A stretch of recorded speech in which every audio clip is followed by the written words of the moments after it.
तो दोस्तों आज हम गुप्त साम्राज्य से संबंधित इंपॉर्टेंट क्वेश्चनों के बारे में बात करेंगे जो आपके भारत में आयोजित सभी भर्ती परीक्षाओं के लिए इंपॉर्टेंट क्वेश्चन है, इसलिए वीडियो में अंत तक बने रहे। तो चलो वीडियो को शुरू करते हैं। तो आपका पहला सवाल है कि किस गुप्तकालीन शासक के समय चीनी यात्री फायान भारत आया था? तो यह आया था चंद्रगुप्त द्वितीय के शासनकाल में। ठीक है, चंद्रगुप्त द्वितीय के शासनकाल में चीनी यात्री फायान है जो भारत आया था। और इसकी व्याख्या है कि फायान 406 से 411 ईस्वी तक चंद्रगुप्त के राज्य में रहा था। ठीक है, तो आपको याद रखना है। अगला सवाल है कि प्रयाग प्रशस्ति किस लिपि में उत्कीर्ण है? तो प्रयाग प्रशस्ति उत्कीर्ण है ब्राह्मी लिपि में। ठीक है, तो ब्राह्मी लिपि में उत्कीर्ण है कौन सी प्रशस्ति? तो प्रयाग प्रशस्ति। अगला सवाल है कि अलंकृत काव्य शैली का जन्मदाता माना जाता है, तो किसे माना जाता है? भारवी को। ठीक है, तो भारवी एक ऐसा व्यक्ति है जिसे अलंकृत काव्य शैली का जन्मदाता माना जाता है। अगला सवाल है कि लिच्छवी राजकुमारी कुमार देवी से विवाह संबंध स्थापित किया था, तो किसने किया था? चंद्रगुप्त प्रथम ने। ठीक है, तो चंद्रगुप्त प्रथम ने कुमार देवी से विवाह किया था जो लिच्छवी कुल की थी। ठीक है, लिच्छवी कुल की कुमार देवी से विवाह किया था किसने? चंद्रगुप्त प्रथम ने किया था। ठीक है, तो आपको याद रखना है। अगला सवाल है कि किस इतिहासकार ने समुद्रगुप्त की वीरता पर मुग्ध होकर उन्हें भारत का नेपोलियन या भारतीय नेपोलियन कहना पसंद किया था? वेरी मोस्ट इंपोर्टेंट क्वेश्चन है, तो आपको याद रखना है कि किस इतिहासकार ने समुद्रगुप्त की वीरता पर मुग्ध होकर उन्हें भारत का नेपोलियन या भारतीय नेपोलियन कहना पसंद किया था? तो वह इतिहासकार था विंसेंट स्मिथ। ठीक है, विंसेंट स्मिथ वह इतिहासकार था जिसने समुद्रगुप्त को भारत का नेपोलियन कहा था या भारतीय नेपोलियन कहा था। अगला सवाल है कि गुप्त वंशावली का परिचय प्राप्त करने में कौन सा अभिलेख महत्वपूर्ण है? तो वह अभिलेख है स्कंदगुप्त का भीतरी स्तंभ लेख। ठीक, स्कंदगुप्त का भीतरी स्तंभ लेख है जो गुप्त वंशावली का परिचय प्राप्त करने में महत्वपूर्ण है। कौन सा अभिलेख? स्कंदगुप्त का भीतरी स्तंभ लेख। अगला सवाल है कि अभिलेखीय साक्ष्यों के आधार पर गुप्तों का आदि पुरुष था, तो कौन था? श्रीगुप्त। ठीक है, श्रीगुप्त है जो अभिलेखीय साक्ष्यों के आधार पर गुप्तों का आदि पुरुष था। कौन? श्रीगुप्त। अगला सवाल है कि चंद्रगुप्त प्रथम ने कौन सा न्याय संवत चलाया था? तो यह चलाया था गुप्त संवत। ठीक है, तो गुप्त संवत किसने चलाया था? तो आपको याद रखना है यह संवत चलाया था चंद्रगुप्त प्रथम ने चलाया था। अगला सवाल है कि चंद्रगुप्त प्रथम के बाद उसका उत्तराधिकारी कौन बना? तो वह बना था समुद्रगुप्त। ठीक है, समुद्रगुप्त है जो चंद्रगुप्त प्रथम के बाद उसका उत्तराधिकारी बना था। कौन? समुद्रगुप्त। अगला सवाल है कि समुद्रगुप्त की सामरिक विजयों के संदर्भ में मुख्य स्रोत है, तो मुख्य स्रोत क्या है? प्रयाग प्रशस्ति। ठीक है, प्रयाग प्रशस्ति है जो समुद्रगुप्त की सामरिक विजयों के संदर्भ में मुख्य स्रोत है। अगला सवाल है कि प्रयाग प्रशस्ति के रचयिता है, तो कौन है? हरिसेन। ठीक है, हरिसेन है जो प्रयाग प्रशस्ति के रचयिता हैं। कौन? हरिसेन। अगला सवाल है कि चंद्रगुप्त द्वितीय की कौन सी उपाधि थी? तो वह थी उपरोक्त सभी। ठीक है, ये तीनों उपाधियां हैं विक्रमांक, विक्रमादित्य, परम भागवत, ये तीनों उपाधियां हैं जो चंद्रगुप्त द्वितीय की उपाधियां थी। इसलिए आपका सही जवाब होगा ऑप्शन नंबर 4। अगला सवाल है कि चंद्रगुप्त द्वितीय की विजयों का उल्लेख उसके किस अभिलेख में मिलता है? तो यह मिलता है उदयगिरि गुहालेख में। ठीक है, उदयगिरि गुहालेख में चंद्रगुप्त द्वितीय की विजयों का है जो उल्लेख मिलता है। किस लेख में? तो वह लेख है उदयगिरि गुहालेख में। अगला सवाल है कि चंद्रगुप्त द्वितीय ने गुप्त साम्राज्य की कौन सी 2 राजधानियां बनाई? तो वह राजधानियां थी पाटलिपुत्र व उज्जैनी। ठीक है, पाटलिपुत्र व उज्जैनी वह 2 राजधानियां थी जो चंद्रगुप्त द्वितीय ने गुप्त साम्राज्य की राजधानियां बनाई थी। अगला सवाल है कि महान बौद्ध विद्वान व भिक्षु वसुबंध को किसके दरबार में संरक्षक प्राप्त हुआ? तो यह मिला था समुद्रगुप्त के दरबार में। ठीक है, महान बौद्ध विद्वान व भिक्षु वसुबंध को समुद्रगुप्त के दरबार में संरक्षण है जो प्राप्त हुआ था। अगला सवाल है कि चंद्रगुप्त विक्रमादित्य के दरबार में नवरत्नों में सबसे अग्रणीय था, तो कौन था? वह था कालिदास। ठीक है, कालिदास है जो चंद्रगुप्त विक्रमादित्य के दरबार में नवरत्नों में सबसे अग्रणीय था। कौन था? कालिदास। अगला सवाल है कि मंदसौर अभिलेख के रचनाकार हैं, तो कौन है? वह है वत्सभट्टी। ठीक है, वत्सभट्टी है जो मंदसौर अभिलेख या मंदसौर प्रशस्ति के रचनाकार है। कौन? वत्सभट्टी। अगला सवाल है कि किस शासक के काल में नालंदा विश्वविद्यालय की स्थापना हुई? तो आपको याद रखना है वह वह शासक है कुमारगुप्त। ठीक है, कुमारगुप्त के शासनकाल में नालंदा विश्वविद्यालय की है जो स्थापना हुई थी। Very most important question. ठीक है, तो आपको याद रखना है। अगला सवाल है कि 466 ईस्वी में चीनी सम्राट सांग के दरबार में राजदूत भेजकर किस गुप्त सम्राट ने सुदूर चीन के साथ मैत्रीपूर्ण संबंध को प्रगाढ़ किया? तो आपको याद रखना है वह था स्कंदगुप्त। ठीक है, क्या प्रश्न है कि 466 ईस्वी में चीनी सम्राट सांग के दरबार में राजदूत भेजकर किस गुप्त सम्राट ने सुदूर चीन के साथ मैत्रीपूर्ण संबंधों को प्रगाढ़ किया? तो वह गुप्त सम्राट है स्कंदगुप्त। ठीक है, स्कंदगुप्त वह गुप्त सम्राट है जिसने सुदूर चीन के साथ मैत्रीपूर्ण संबंधों को प्रगाढ़ किया। अगला सवाल है कि गुप्तों के पतन का महत्वपूर्ण कारण था। तो महत्वपूर्ण कारण क्या था? 1 व 2 दोनों, 1 व 3 दोनों। ठीक है, तो आपका सही जवाब होगा ऑप्शन नंबर 4। ठीक है, जिसमें क्या है? एक है अयोग्य उत्तराधिकारी और दूसरा क्या है? हुणों का आक्रमण। ठीक है, ये दोनों कारण से गुप्तों के पतन हो गया था। ठीक है, गुप्तों का पतन हो गया था इन दोनों कारणों से। ठीक है, इसलिए आपका सही जवाब होगा ऑप्शन नंबर 4। अगला सवाल है कि भारत में हुणों का प्रथम शासक था। तो कौन था? तोरमान। ठीक है, तोरमान है जो भारत में हुणों का प्रथम शासक था।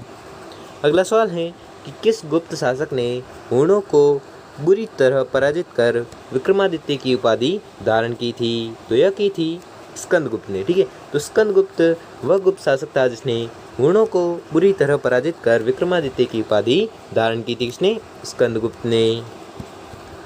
अगला सवाल है कि किस शासनकाल में पहली बार दीवानी और फौजदारी कानूनी भली भांति परिभाषित किए गए?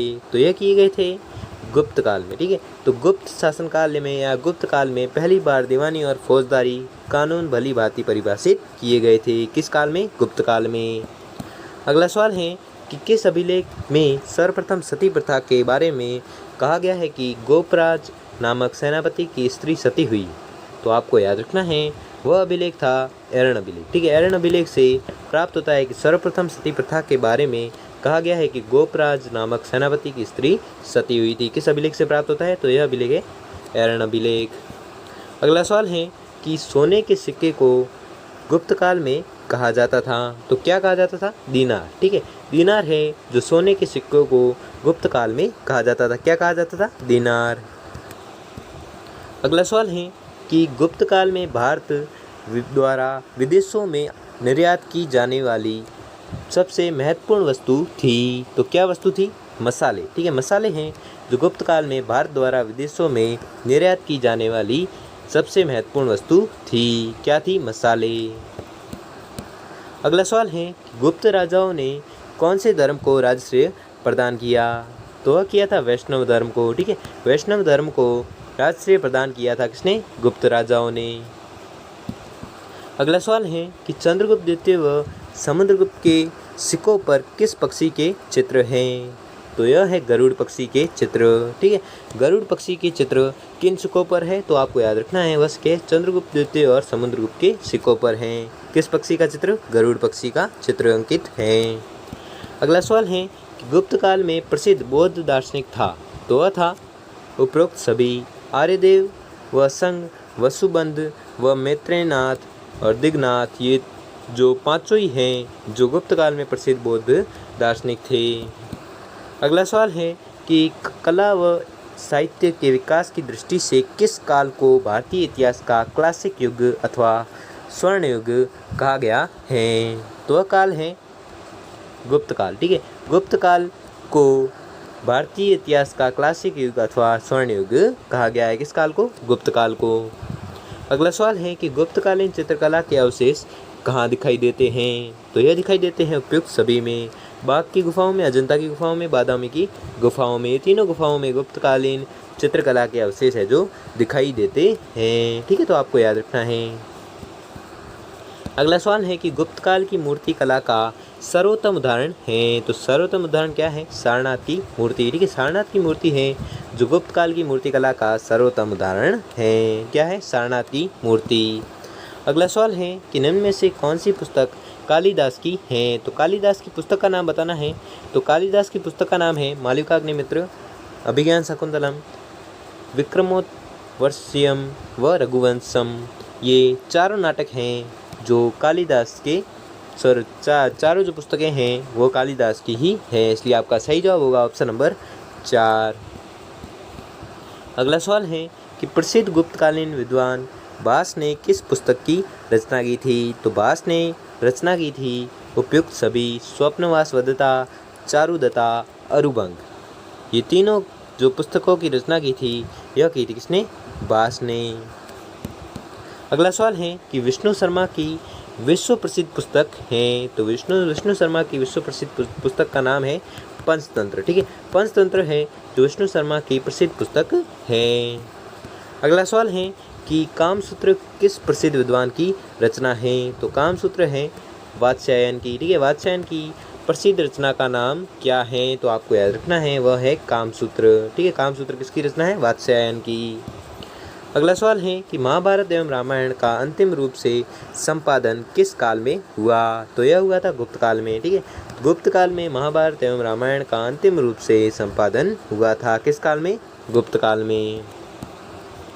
अगला सवाल है कि चंद्रगुप्त द्वितीय ने किस शक शासक को हराया था? तो यह हराया था रुद्र सिंह तृतीय को। ठीक है, रुद्र सिंह तृतीय को किसने हराया था? तो आपको याद रखना है रुद्र सिंह तृतीय को हराया था चंद्रगुप्त द्वितीय ने। ठीक है, जो शक शासक था कौन? रुद्र सिंह तृतीय। अगला सवाल है कि गुप्त युग में किसके निर्माण में भारत यूरोप से आगे था? तो यह था विशाल जलयान के निर्माण में। ठीक है, विशाल जलयान के निर्माण में गुप्त काल में जो भारत है यूरोप से आगे था। किस दृष्टि से या किस संदर्भ में? तो विशाल जलयान के संदर्भ में। अगला सवाल है कि समुद्रगुप्त की प्रयाग प्रशस्ति पर किस मुगल शासक का लेख उत्कीर्ण है? तो आपको याद रखना है वह मुगल शासक है जहांगीर। ठीक है, जहांगीर वह मुगल शासक है जिसके समुद्रगुप्त की प्रयाग प्रशस्ति पर उसका लेख उत्कीर्ण है। किसका? जहांगीर का। अगला सवाल है कि निम्नलिखित में से किसने सर्वप्रथम भारत में परमाणु परिकल्पना को प्रतिपादित किया था? तो किसने किया था? कणाद ने। ठीक है, कणाद ने सर्वप्रथम भारत में परमाणु परिकल्पना को प्रतिपादित किया था। किसने? कणाद ने। अगला सवाल है कि गुप्त काल में भारत का सर्वाधिक व्यापार संपर्क था। तो किसके साथ था? दक्षिण पूर्वी एशियाई के साथ। ठीक है, दक्षिण पूर्वी एशियाई के साथ गुप्त काल में भारत का सर्वाधिक संपर्क था। किसके साथ था? दक्षिण पूर्वी एशियाई के साथ। अगला सवाल है कि मेहरौली के लौह स्तंभ में किस शासक का नाम है? तो यह नाम है चंद्रगुप्त का नाम है। ठीक है, मेहरौली के लौह स्तंभ में किस शासक का नाम है? तो आपको याद रखना है यह नाम है चंद्रगुप्त का। अगला सवाल है कि भीतरी अभिलेख में किसकी विजय का विवरण है? तो यह विवरण है स्कंदगुप्त की विजय का। ठीक है, किस में वर्णन है? भीतरी अभिलेख में किसकी विजय का वर्णन है? तो आपको याद रखना है यह विजय है स्कंदगुप्त की विजय का वर्णन या विवरण। ठीक है, अगला सवाल है कि कौन सा गुप्त वंशीय शासक 100 युद्धों का विजेता माना जाता है? तो वह है समुद्रगुप्त। ठीक है, समुद्रगुप्त वह गुप्त वंश का शासक है जो 100 युद्धों का विजेता माना जाता है। कौन? समुद्रगुप्त। अगला सवाल है कि कीर्ति सिंह के अनुसार श्रीगुप्त ने किस स्थान पर चीनी बौद्ध तीर्थयात्रियों के लिए एक मंदिर का निर्माण करवाया था? तो यह करवाया था मृगशिखवन ने। ठीक है, मृगशिखवन स्थान पर चीनी बौद्ध तीर्थयात्रियों के लिए एक मंदिर का निर्माण करवाया था। किसने करवाया था? श्रीगुप्त ने। ठीक है, इसी के अनुसार श्रीगुप्त ने करवाया था। क्या करवाया था? मृगशिखवन स्थान पर चीनी यात्रियों के लिए या चीनी बौद्ध तीर्थयात्रियों के लिए एक मंदिर का निर्माण करवाया था। अगला सवाल है कि निम्नलिखित अभिलेखों में से किसमें स्कंदगुप्त के राज्यकाल में हूणों के आक्रमण का उल्लेख है? तो यह है भीतरी। ठीक है, भीतरी अभिलेख में जो स्कंदगुप्त के राज्यकाल में हूणों के आक्रमणों का उल्लेख है किसमें है? तो भीतरी अभिलेख में। अगला सवाल है कि राजग्रहण मोक्षानुग्रह जिसका अर्थ है पराजित राजाओं को उनके राज्य लौटा देना की नीति किस शासक ने अपनाई थी? तो यह नीति अपनाई थी समुद्रगुप्त ने। ठीक है, तो समुद्रगुप्त की नीति का नाम क्या है? ग्रहण मोक्षानुग्रह की नीति किसने अपनाई थी? तो आपको याद रखना है यह नीति अपनाई थी समुद्रगुप्त ने। और इस नीति के अनुसार क्या था कि पराजित राजाओं को उनके राज्य लौटा देना। अगला सवाल है कि गुप्त युग में पैठन की प्रसिद्धि का कारण था। तो प्रसिद्धि का कारण क्या था? व्यापारिक मंडी। ठीक है, व्यापारिक मंडी है जो गुप्त युग में पैठन की प्रसिद्धि का कारण था। क्या था? व्यापारिक मंडी। अगला सवाल है कि निम्नलिखित में से किस विधा के लिए ब्रह्मगुप्त प्रसिद्ध हैं? तो यह प्रसिद्ध है गणित के लिए। ठीक है, गणित विधा के लिए ब्रह्मगुप्त है जो प्रसिद्ध हैं। अगला सवाल है कि देवगढ़ का मंदिर किसका प्रतीक है? तो देवगढ़ का मंदिर है गुप्त स्थापत्य का। ठीक है, गुप्त स्थापत्य का प्रतीक है कौन सा मंदिर? देवगढ़ का मंदिर। अगला सवाल है कि मंदसौर अभिलेख का लेखक कौन था? तो मंदसौर अभिलेख का लेखक था वत्सभट्ट। ठीक है, वत्सभट्ट है जो मंदसौर अभिलेख का लेखक था। कौन? वत्सभट्ट। अगला सवाल है कि चंद्रगुप्त द्वितीय ने किस विदेशी जाति को पराजित किया था? तो यह किया था शकों को। ठीक है, शकों को पराजित किया था। किसने किया था? चंद्रगुप्त द्वितीय ने। ठीक है, चंद्रगुप्त द्वितीय ने शकों को पराजित किया था। अगला सवाल है कि फायान के यात्रा विवरण का नाम है। तो फायान के यात्रा विवरण का नाम है फाकोकी। ठीक है, फाकोकी है जो फायान के यात्रा विवरण का नाम है। अगला सवाल है कि चंद्रगुप्त द्वितीय का काल कौन से धर्म का चरमोत्कर्ष काल था? तो यह था उपरोक्त सभी। ठीक है, बौद्ध धर्म, जैन धर्म, ब्राह्मण धर्म, ये तीनों का है जो चरमोत्कर्ष काल रहा था। किसका? चंद्रगुप्त द्वितीय का काल। ठीक है, चंद्रगुप्त द्वितीय का काल बौद्ध धर्म, जैन धर्म, ब्राह्मण धर्म का चरमोत्कर्ष काल रहा था। इसलिए आपका सही जवाब होगा ऑप्शन नंबर 4। अगला सवाल है कि गुप्त संवत का प्रारंभ हुआ था। तो कब प्रारंभ हुआ था? यह हुआ था 319 ईस्वी में। ठीक है, 319 ईस्वी में गुप्त संवत का है जो प्रारंभ हो गया था। अगला सवाल है कि एलोरा की गुफाएं स्थित हैं। तो एलोरा की गुफाएं स्थित है कहाँ पर? महाराष्ट्र में। ठीक है, तो महाराष्ट्र में कौन सी गुफाएं स्थित है? तो आपको याद रखना है यह स्थित है एलोरा की गुफाएं। अगला सवाल है कि अजंता की चित्रकला किस धर्म से संबंधित है? तो अजंता की चित्रकला संबंधित है बौद्ध धर्म से। ठीक है, तो बौद्ध धर्म से संबंधित चित्रकला का नाम क्या है? तो वह है अजंता की चित्रकला जो बौद्ध धर्म से संबंधित है। अगला सवाल है कि निम्न में से किस गुप्त शासक को संगीत से विशेष प्रेम था? तो वह गुप्त शासक था समुद्रगुप्त। ठीक है, समुद्रगुप्त वह गुप्त शासक था जिसको संगीत में विशेष प्रेम था।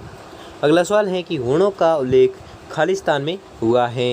तो किस प्रशस्ति में या किस अभिलेख में हुणों का है जो उल्लेख हुआ है? तो आपको याद रखना है वह अभिलेख है स्कंदगुप्त के भीतरी स्तंभ अभिलेख में हुणों का उल्लेख हुआ है। किसमें? स्कंदगुप्त के भीतरी स्तंभ अभिलेख में। अगला सवाल है कि समुद्रगुप्त ने किस प्रकार की स्वर्ण मुद्राएं जारी की थी? तो यह की थी उपरोक्त सभी प्रकार की। ठीक है, गरुड़ प्रकार और धनुर्धारी प्रकार की, परशु प्रकार और अश्वमेघ प्रकार की, व्याघ्रहीनन प्रकार और वीणावादन प्रकार की। यानी कि आपका सही जवाब होगा ऑप्शन नंबर 4, उपरोक्त सभी प्रकार की है जो स्वर्ण मुद्राएं जारी की थी। किसने? समुद्रगुप्त ने। ठीक है, अगला सवाल है कि निम्नलिखित में से समुद्रगुप्त के अभिलेख प्रमाण कौन से हैं? तो वह है उपयुक्त सभी। ठीक है, प्रयाग प्रशस्ति, नालंदा व गया ताम्रपत्र और अहरण स्तंभ लेख, ये तीनों हैं जो समुद्रगुप्त के अभिलेख प्रमाण हैं। ठीक है, तो आपको याद रखना है, इसलिए आपका सही जवाब होगा ऑप्शन नंबर 4, उपयुक्त सभी। अगला सवाल है कि गुप्त प्रशासन में प्रथम कुलीन पदाधिकारी से तात्पर्य है। तो क्या तात्पर्य है? इससे तात्पर्य है कि मुख्य शिल्पी। ठीक है, मुख्य शिल्पी से तात्पर्य है क्या? गुप्त प्रशासन में प्रथम कुलीन पदाधिकारी से तात्पर्य क्या है? मुख्य शिल्पी। अगला सवाल है कि किस गुप्त शासक ने मुद्राओं पर गरुड़ के स्थान पर मयूर का अंकन प्रारंभ किया? तो यह किया था कुमारगुप्त प्रथम ने। ठीक है, कुमारगुप्त प्रथम वह शासक था जिसने मुद्राओं पर गरुड़ के स्थान पर मयूर का अंकन प्रारंभ किया। अगला सवाल है कि गुप्त शासक चंद्रगुप्त प्रथम का उत्तराधिकारी था, तो कौन था? समुद्रगुप्त। ठीक है, समुद्रगुप्त है जो गुप्त शासक चंद्रगुप्त प्रथम का उत्तराधिकारी था। कौन था? समुद्रगुप्त। अगला सवाल है कि गुप्त प्रशासन में धर्म संबंधी मामलों का प्रधान अधिकारी जो सार्वजनिक मंदिरों का भी प्रबंध करता था वह था, तो वह कौन था? विनय स्थिति स्थापक। ठीक है, विनय स्थिति स्थापक जो सार्वजनिक मंदिरों का भी प्रबंध करता था वह कौन है? विनय स्थिति स्थापक। अगला सवाल है और यह आज का अंतिम सवाल है कि चंद्रगुप्त प्रथम ने किस राज्य की राजकुमारी से विवाह कर अपनी स्थिति सुदृढ़ की थी? तो चंद्रगुप्त प्रथम ने किस राज्य की राजकुमारी से विवाह किया था? तो वह थी लिच्छवी राज्य की राजकन्या से या राजकुमारी से विवाह कर अपनी राज्य की स्थिति है जो सुदृढ़ की थी। ठीक है, किस राज्य की थी? वह लिच्छवी राज्य की राजकुमारी थी, जिसने विवाह किया था किसने? चंद्रगुप्त प्रथम ने। ठीक है दोस्तों, आपको वीडियो कैसा लगा हमें कमेंट बॉक्स में कमेंट करके ज़रूर बताएं। अगर आपके लिए ये वीडियो थोड़ा सा भी हेल्पफुल साबित हुआ हो तो वीडियो को लाइक और चैनल को सब्सक्राइब कर लीजिए। धन्यवाद।